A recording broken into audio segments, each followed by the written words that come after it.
gente começa agora o nosso bate-papo com a doutora Patrícia Lopes, mastologista, a gente que já está vivenciando a campanha do Outubro Rosa. Importante a gente bater nessa tecla, sempre é importante a gente fazer a prestação de serviço, a prevenção. Doutora Patrícia, obrigado por ter aceitado o nosso convite de estar aqui com a gente no Boa Tarde Bahia. E eu já emendo a primeira pergunta. Para além do exame do toque, no seio, que dá para identificar se tem algum nódulo, algo diferenciado, por que é importante fazer a mamografia? Boa tarde, pessoal. Boa tarde para os ouvintes, né? Primeiro eu quero agradecer a oportunidade de estar aqui falando com suas ouvintes sobre esse tema tão importante para nós mulheres, né? Que confere o Outubro Rosa, né? Um mês dedicado, né, na prevenção e diagnóstico precoce do câncer de mama. O autoexame, hoje a gente fala que é um autoconhecimento da mama. Ele diagnostica nódulos já palpáveis, que não é o nosso objetivo. O nosso objetivo é rastrear ainda nódulos que não são palpáveis. Então, a gente está aqui para falar que a mamografia é um exame que deve ser feito por todas as mulheres para a gente identificar ainda no estágio mais inicial. Porque quanto mais inicial, maiores as nossas chances de cura. Mas o autoexame, ele serve sim para o autoconhecimento da mama. Eu sempre brinco com minhas pacientes que no momento em que a gente tem, né, nesse intervalo entre uma mamografia e outra, ela deve realizar o autoexame, né, que é para justamente detectar alguma alteração que não foi vista, né, entre um ano e outro. E aí, nesses casos, a gente deve sim realizar a palpação da mama para conhecer a nossa mama e em qualquer sinal, né, de modificação do que era a mama da paciente, deve sim procurar sua mastologista. A gente vive num mundo atualmente de negacionistas e de negacionismos, infelizmente. E há muita gente, por exemplo, que nos questiona.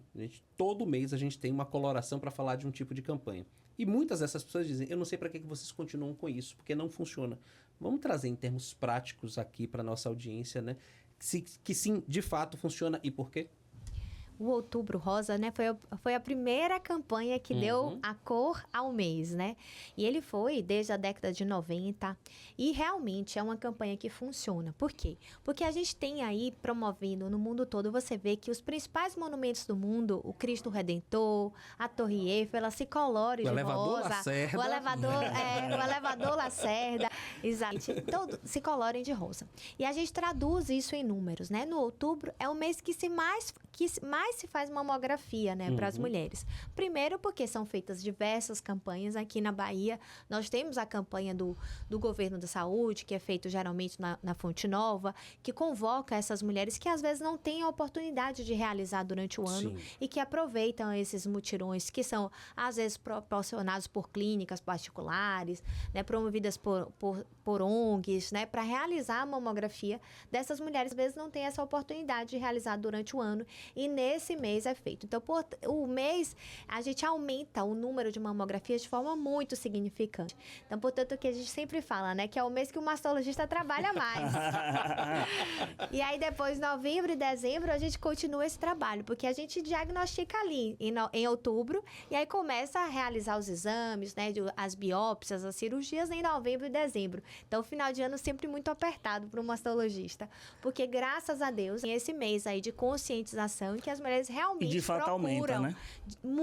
Aumenta muito a procura das mulheres aos exames de saúde. Ou seja, tá aí a resposta. Por quem tem a capilaridade, o credenciamento para falar sobre esse assunto e mandar um recado, né, para esses negacionistas. Vamos procurar o que fazer. Aumenta de fato, porque a conscientização, a campanha, ela toma conta do debate público, da opinião pública. Agora, uma dúvida, a gente foca muito no Outubro Rosa, claro, a incidência do câncer de mama é muito maior no público feminino, mas isso também não deixa de lado que o público masculino cuide da saúde, né? Porque também quando é diagnosticado no homem, chega a ser até um pouco mais agressivo do que na mulher, né, doutora?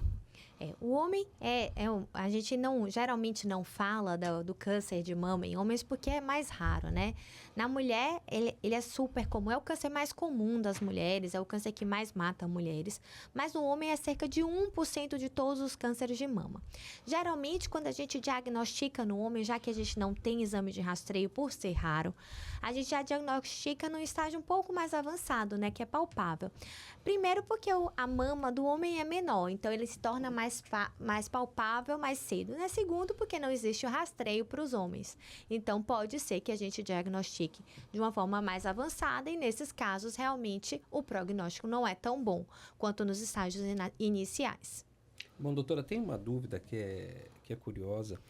As mulheres que durante o exame, né, apalpando, tem indicação para BIRADS 1, que em seguida fazem aquele exame da compressão, né, vão para o BIRADS 3. Qual a probabilidade de, numa ultrassonografia da mama, né, ser configurado, ser realmente indicado a necessidade de um tratamento mais agudo, constituindo, portanto, o câncer de mama? O BIRADS, né, é um sistema que a gente utiliza para diagnosticar alterações na mama.